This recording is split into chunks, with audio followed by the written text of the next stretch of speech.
Bonjour Monsieur Gandillon. Bonjour Florian. Bonjour Monsieur Gandillon. Bonjour Jean. Donc nous partons pour cet entretien de septembre-octobre pour la revue Militant, l'actualité de tout nationaliste en compagnie du rédacteur en chef, où nous traitons en général d'économie, de finances, de sujets de société, doctrinaux, d'actualité nationale et même géopolitique internationale. Donc ce troisième dossier portera sur la Russie de Vladimir Poutine et de que doit penser en fait tout bon français de la Russie dans le domaine géopolitique, quelle est son actualité, etc. Donc je demande à Jean de lancer la première question. Alors, quelle est la politique que livre Poutine pour la Russie? Bien. Poutine, dans ses grandes lignes, il mène une politique nationale visant à défendre les intérêts de la Russie. Alors, effectivement, aujourd'hui, dans le monde blanc, le monde européen, on n'est plus habitué à voir de chefs d'État qui mènent une politique qu'il estime conforme aux intérêts de son pays. Le protectionnisme est condamné, condamnable en Europe. Ah bien, il se passe une chose, c'est que l'Europe de l'Ouest est aux mains de forces cosmopolites qui veulent à tout prix abolir les nations européennes et qui veulent les fondre dans un melting pot, un magma indifférencié, une humanité indifférenciée. Là, nous sommes en présence d'un chef d'État russe qui dit non, je veux que la Russie reste russe, fidèle à sa tradition millénaire, et qui ne se laisse pas envahir ni dicter sa politique de l'extérieur. Donc, a priori, nous ne pouvons qu'approuver cette politique. Oui, ils sont partis. De remise en place de la tradition chrétienne et du mariage familial, pourrait-on dire, entre autres. Oui, la Russie, dans les années 90, la Russie a failli basculer dans le camp occidental, dans le camp du mondialisme. La Russie a été mise en coupe réglée, elle a été pillée, notamment à l'époque de Yeltsin. Et Gorbatchev. Gorbatchev, mais surtout, Gorbatchev, là c'est encore autre chose, il faudrait revenir sur les causes de la disparition de l'URSS. Donc c'est un autre sujet. Disons simplement que si Gorbatchev avait gouverné autrement, peut-être que l'URSS serait encore là aujourd'hui, d'une autre manière, rénovée, mais elle serait peut-être là. Ce qui explique d'ailleurs que Poutine a dit une fois le plus grand malheur, c'est la disparition de l'URSS, qui était un élément de stabilité. Il suffisait pas de changer grand-chose. Enfin bon, je fais vite de la politique fiction. Il suffisait pas de changer grand-chose. Il suffisait de rétablir la liberté de culte, de restaurer l'orthodoxie, ce qui a été fait ensuite, et de mettre en place une économie avec du marché, et puis une économie orientée. C'est ce qu'a fait la Chine. C'est en gros ce qu'a fait la Chine. Donc l'URSS pouvait très bien durer. Vous savez, rien n'est écrit dans l'histoire. L'histoire est ce que les hommes en font. Alors, donc la Russie, lorsque Vladimir Poutine est arrivé au pouvoir, il est arrivé au pouvoir, en gros, quand même mandaté par la structure de l'État russe, hérité du GRU, du KGB comme on l'appelle, mais pour restaurer la Russie et pour éviter qu'elle soit démantelée. C'était tout simplement une réaction nationale de préservation de la Russie. Bon. Alors pourquoi Poutine a-t-il été choisi plutôt qu'un autre, je laisse ça aux historiens d'aborder le sujet, mais toujours est sûr que très vite, un marché a été conclu, la famille Yeltsin et tous les ripoux autour ont été priés de partir, on leur a promis qu'on ne les embêterait pas, et on assurait la transition, et on remettait la Russie sur les rails. Donc Vladimir Poutine, lui, est venu pour remettre la Russie sur les rails. Il s'en est pris au terrorisme en Tchétchénie. Oui. Il a mis de l'ordre. Ce qui fait d'ailleurs qu'aujourd'hui, il est très sensible au problème de l'islam et qu'il ne s'en laisse pas compter à propos du terrorisme islamiste au Proche-Orient. Et ensuite, il a très bien compris que les fondements de la Russie, c'était l'orthodoxie et c'était le monde slave. C'était la terre russe.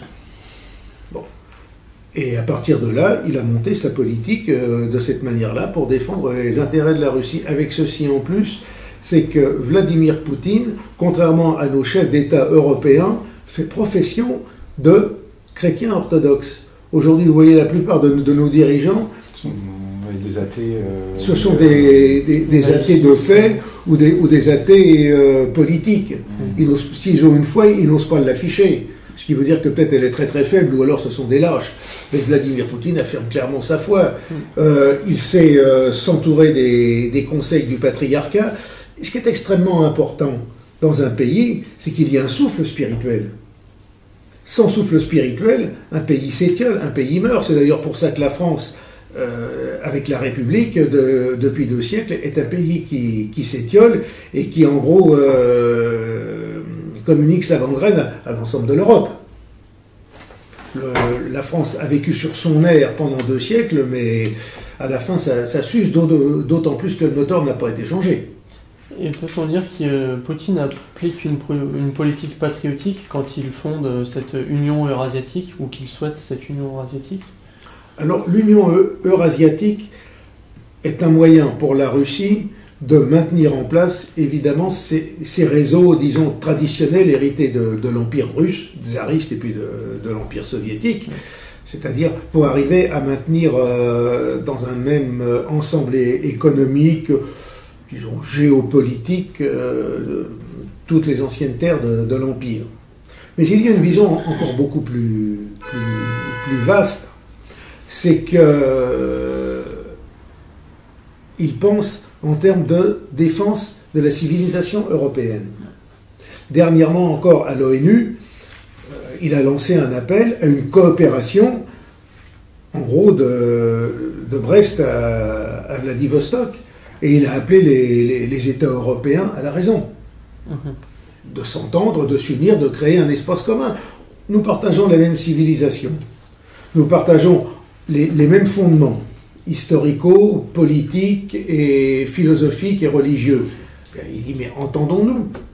Et effectivement, au milieu de cela, il y a l'Ukraine, et à la limite, il peut très bien, il accepte de considérer l'Ukraine comme un pont. L'Ukraine a toujours été, disons, à cheval entre deux. D'ailleurs, Ukraina, ça veut dire en russe une frontière, une marche frontière, c'est à cheval entre 2 pays. L'Ukraine, un sujet que l'on a passablement traité auparavant, d'ailleurs. Auparavant. Eh bien, Vladimir Poutine mène une politique d'homme d'État responsable. Qui accepte l'héritage de son pays, comme vous dites. Qui accepte l'héritage de son pays, qui en même temps a une vision de bon sens géopolitique, qui appelle à créer une communauté d'entente entre tous les peuples de civilisation européenne et chrétienne pour affronter les siècles à venir face aux différents peuples qui aujourd'hui se révèlent, notamment la Chine, l'Inde, le monde musulman et autres. Donc certains Français qui osent traiter un peu avec lui commercialement, dont De Villiers avec le Puy du Fou, par exemple. Voilà. C'est assez symptomatique, cette histoire du Puy du Fou, de Villiers, invité par Poutine à mettre en place une sorte de parc à thème historique en Russie pour montrer aux jeunes générations la grandeur de l'histoire russe, à travers notamment les légendes, les Mylines et toutes ces choses-là. Comme il fait la grandeur de l'histoire française en Vendée. Comme Philippe de Villiers fait la grandeur moyenâgeux plutôt. Moyenâgeux en France, mais un enracinement d'ailleurs qui a un succès énorme. Oui, tout à fait. Le Puy du Fou, c'est un des plus grands succès dans ce domaine à travers le monde. Pour revenir à Poutine, avant de lancer d'ailleurs la seconde question. Oui, alors Poutine... Est-ce que l'on peut dire, juste avant la seconde question, que c'est une sorte de Napoléon russe, finalement? Ou l'histoire le dira à l'avenir? Il faut attendre. C'est l'histoire qui le dira. Napoléon avait quand même des visions de conquête. Apparemment, Poutine n'a pas des visions de conquête. Oui, c'est ça. Est-ce que Napoléon ne va pas finir par se prendre pour Poutine? Donc, il faut surtout remarquer une chose, c'est que Vladimir Poutine se conduit d'une manière tout à fait raisonnable et tout à fait pertinente vis-à-vis des provocations dont il est l'objet en termes de politique internationale. Parce que les agressions dont la Russie est l'objet à travers l'Ukraine, à travers l'encerclement dont la Russie est en gros la victime par l'OTAN à travers l'ensemble eurasiatique, bien, d'autres chefs d'État, dans le temps, auraient déjà réagi en envoyant leurs troupes et autres. C'est d'ailleurs une des grandes erreurs du chancelier allemand dans les années 30. Plutôt que de savoir traiter un petit peu à la manière du jiu-jitsu, il est rentré dans les arts martiaux. Les arts martiaux beaucoup plus. Vladimir Poutine, lui, s'est esquivé, s'est traité, et les ennemis de la Russie actuelle sont totalement déstabilisés par sa façon d'agir. Et pourtant, lorsqu'il le faut, il sait agir. On le voit actuellement en Syrie. Oui, là, oui. Non, là, nous avons affaire à un stratège de grande envergure. Qui est en plus un personnage qui colle avec sa personnalité. Qui s'est rassemblé, qui s'est fédéré. Qui s'est fédéré, oui. Qui s'est fédéré, et donc ça en fait... Et il en impose aussi, parce qu'il fait du tir, des échecs, du judo, du... Oui, non, mais c'est un personnage assez complet. Oui, c'est ça, on peut dire ça. Alors, comme ça. Nous, dans la dissidence, on a d'autres âmes comme ça qui s'évertuent à faire du sport, etc. Suivez mon regard. Et puis, en réalité, bon, c'est beaucoup des beaufs, quoi. Non, et puis il faut voir aussi, alors, mais ça fait partie de la politique. Il y a le côté... imagerie, oui. Imagerie, bon, de mise en scène aussi du personnage, mais ça, bon, ça fait partie du jeu politique. Oui, mais c'est mieux joué qu'un François Hollande de 90 kg qui descend sur un terrain de football comme on l'avait vu en 2012. Quoi. C'est plus beau, là. Alors, Vladimir Poutine, c'est quand même un plat qui n'est pas si facile que ça à digérer, mais quant au peuple russe, aujourd'hui, on n'entend pas parler énormément dans les médias, on n'entend pas parler énormément du peuple russe. Comment, en fait, le peuple russe réussit à concilier réussite et puis, de l'autre côté, et essuyer les plats de l'autre? Y a-t-il des imperfections dans la société russe, quoi? Voilà, est-ce que ça ne conduit pas la société russe à se précipiter un petit peu dans des entonnoirs Au XIXe siècle, le marquis de Custine qualifiait la Russie de puissance pauvre. C'est-à-dire la Russie, c'est un État puissant, mais qui a toujours été pauvre. Bon. Aujourd'hui, sauf quelques classes moyennes dans les grandes villes comme Moscou, Saint-Pétersbourg, l'ensemble de la population, finalement, vit non pas chichement, mais vit modestement. Vit modestement. Et en général, le Russe se contente de ce qu'il a, se contente de vivre modestement. D'autant plus que par rapport aux conditions qu'ils ont pu connaître au cours des générations passées, la vie qu'ils ont actuellement est relativement acceptable. Au niveau de la doctrine, le peuple russe n'a pas semblé, depuis ces derniers mois, avoir été frappé en fait, d'endoctrinement atlantiste. Visant à déstabiliser le président et ça avoir fait un petit peu naître un petit peu de patriotisme autour de Poutine. Y a-t-il des coins occidentalisés un peu, oui, en Russie, quoi? Les coins occidentalisés, oui, bah, vous avez disons les classes moyennes qui se frottent d'occidentalisme à Moscou, à Saint-Pétersbourg. Bon, mais autrement... Dans les grandes villes. Dans les grandes villes. D'ailleurs, ce sont celles-là que l'on nous montre à la télévision en train de manifester pour la démocratie, pour la liberté, enfin pour toutes ces choses-là. Mais quand on regarde, ils n'arrivent pas à déstabiliser le pays. D'ailleurs, le gouvernement, bien au courant des méthodes à la Soros, ils mettent le haut là, hein, avec juste raison d'ailleurs. Mais la Russie, le peuple russe, est avant tout un peuple attaché à sa terre, attaché à son histoire, attaché à la grandeur de son pays. Donc à partir du moment où il a un chef d'État qui agit en fonction de la grandeur de la Russie, de la grandeur de la patrie, de la Rodina, eh bien, ils le suivent. Ouais. Il y a eu l'affaire de la Crimée, il y a un certain nombre... Et la Russie sait très bien qu'aujourd'hui, le peuple russe sait très bien qu'il est assiégé. En grande partie, il est assiégé. Ils le savent très bien. Ils voient très bien comment les choses se passent. Pourquoi cette politique d'embargo, ils le voient très bien. Après, n'y a-t-il pas un problème de corruption et de mafia, par exemple, sur ces terres? Alors, effectivement, la Russie est un pays où la mafia pose un problème extrêmement important. Alors, quelles sont ses relations avec le pouvoir? Là, c'est encore autre chose. Je ne peux pas entrer dans les détails, il y aurait sûrement beaucoup à dire. Mais la mafia russe est une des plus grandes mafias du monde. Et effectivement, ça pose des problèmes à l'échelon international. Lorsque vous voyez les fortunes qui s'étalent sur la Côte d'Azur, c'est indécent. C'est indécent. Ça, il faut bien le dire. Il faut dire aussi que la Russie, la corruption se trouve aussi au niveau de l'administration. Il y a des pressions qui sont faites sur les gens ou autres. Ça, c'est hérité du KGB. C'est aussi hérité de l'époque tsariste.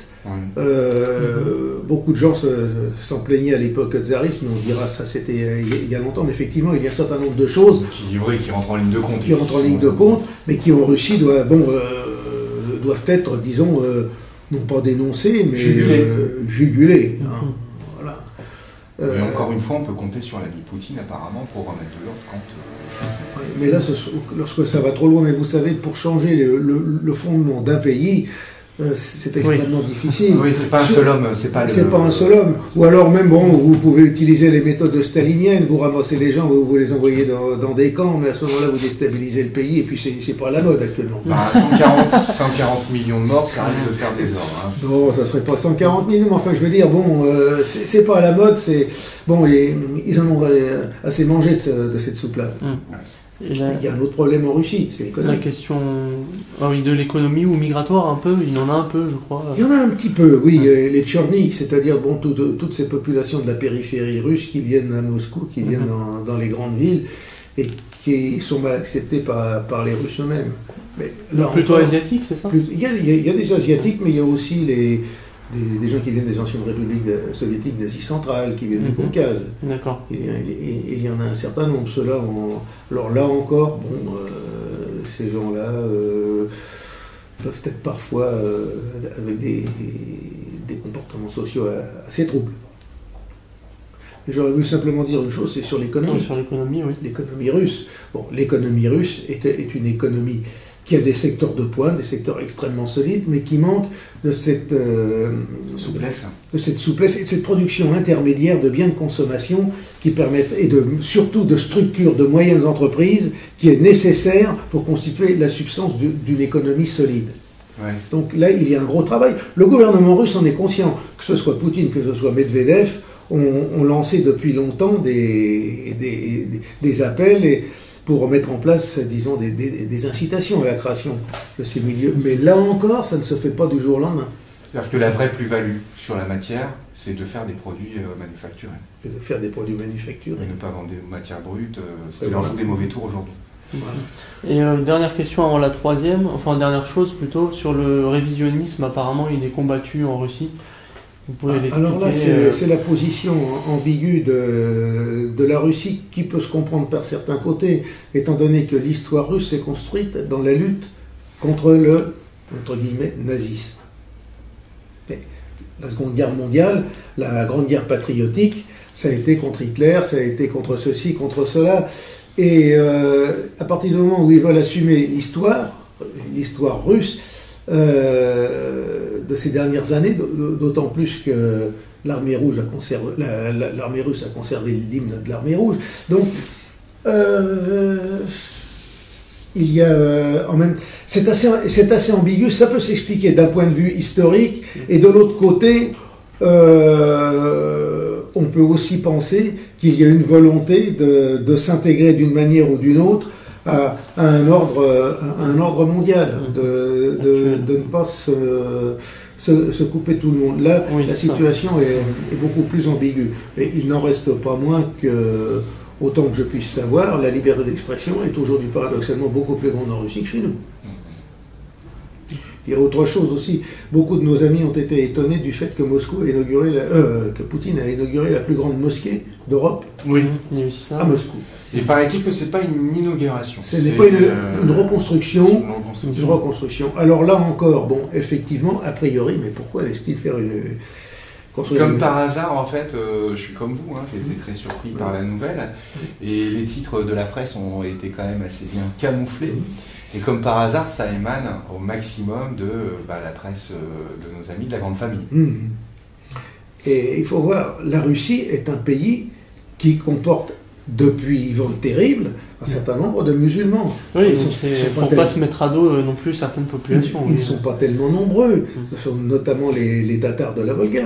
Qui ont rendu quand même de fiers services pendant la... D'ailleurs, dans ce domaine, il doit même gérer les nationalistes qui apparemment sont parfois des groupements un peu virulents aussi. Et il faut aussi gérer... Enfin, je ne sais pas si ce sont vraiment des nationalistes, mais on les appelle comme ça. Oui, mais il faut gérer aussi ces musulmans qui sont... en général plus attirés par le soufisme que par le fondamentalisme islamique. Il faut les empêcher d'aller vers le fondamentalisme islamique. Et ce sont aussi des Russes, des musulmans, qui sont partis russifiés. De chez nous, il est assez difficile d'apprécier le... Oui, c'est stratégique et dur à comprendre pour nous. Et puis, il faut rappeler aussi que la Russie a réussi à se faire admettre comme membre de la conférence islamique. Effectivement, il y a à peu près 15 millions de Russes, de musulmans en Russie. Kazan, qui est la capitale des Tatars de la Volga, bon, c'est une ville, vous avez des mosquées, et puis vous avez aussi de magnifiques cathédrales orthodoxes. Il y a la fameuse Vierge de Kazan qui est vénérée partout dans la Russie. Donc, on ne peut pas trop juger les choses. Je dirais simplement une chose, c'est qu'au XIXe siècle, il y avait un grand ministre russe, Ilminsky, qui avait entrepris la christianisation des musulmans, et il avait obtenu d'excellents résultats de conversion. Bon, Ilminsky, après, pour d'autres histoires, a quitté le pouvoir, mais il y a toujours eu ce fait de conversion des musulmans en Russie, phénomène que chez nous... c'est plutôt le contraire maintenant. On a oublié et qu'on a surtout évité de faire. Bon, je ne vais pas revenir sur la question de l'Algérie, mais bon... Et surtout, aujourd'hui, la vapeur est très nettement inversée. Oui. Il y a très peu de conversion, en fait, du musulman vers le chrétien, plutôt que le chrétien vers le musulman. Parce que pour une bonne et simple raison, c'est que le chrétien est déchristianisé. Oui. Mais il y a quand même des conversions, mais seulement l'Église ne fait pas son travail. N'en fait pas état non plus. Ne fait pas état, mais malgré tout, bon, je connais des évangélistes, oui, qui obtiennent d'excellents résultats. Mais l'Église catholique, il est arrivé qu'il y a des musulmans qui vont voir un prêtre, et le prêtre leur dit: mais pourquoi voulez-vous devenir catholique, restez donc musulman alors que vous avez... Oui, c'est l'œcuménisme du Concile Vatican II. Oui, Vatican II, mais ça, c'est bon. C'est la gangrène dans l'Église. Ça, c'est 1789 dans l'Église. 1789 dans l'Église, oui, comme disait le cardinal Suénens. C'est ça. Voilà, donc ça c'est la position en tant que chrétien. Mais aujourd'hui, quelle doit être la position des nationalistes vis-à-vis de la Russie poutinienne? Bien.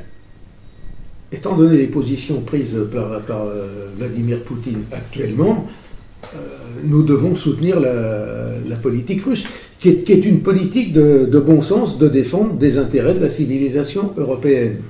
Alors, il ne s'agit pas pour autant de lui donner un blanc-seing, de lui donner un quitus, parce qu'il y a à prendre en compte les intérêts de la France. Si jamais, pour une raison ou une autre, les intérêts de la France entrent en contradiction pour une raison ou une autre avec les intérêts russes, à ce moment-là, il faut dire halte, on n'est pas d'accord. Mais actuellement, objectivement, notre intérêt est de soutenir la politique russe, qui est la seule véritable politique de défense des intérêts du monde blanc. De restauration du monde blanc.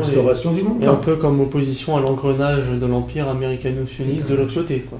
De l'autre côté. Ouais. Pour moi, aujourd'hui, Vladimir Poutine jouit d'un grand coefficient de sympathie. Disons que son action est globalement positive. C'est un pays, oui, c'est compatible. Oui, c'est-à-dire qu'en fait, si je comprends bien si vous voulez, l'environnement dans lequel évolue la société française actuellement, en fait, elle est en train de se transférer, son image en fait en espérant un jour avoir un chef d'État aussi brillant et aussi actif au niveau de... Il est vrai qu'on pourrait imaginer transposer en France un modèle comme celui-là. Un modèle comme celui-là. Un modèle comme celui-là, quelqu'un qui a une posture politique comme Vladimir Poutine, c'est sûr. Et donc l'axe, un éventuel axe Paris-Berlin-Moscou serait nécessaire. Ah bien, un axe Paris-Berlin-Moscou, c'est vital pour redresser notre monde européen.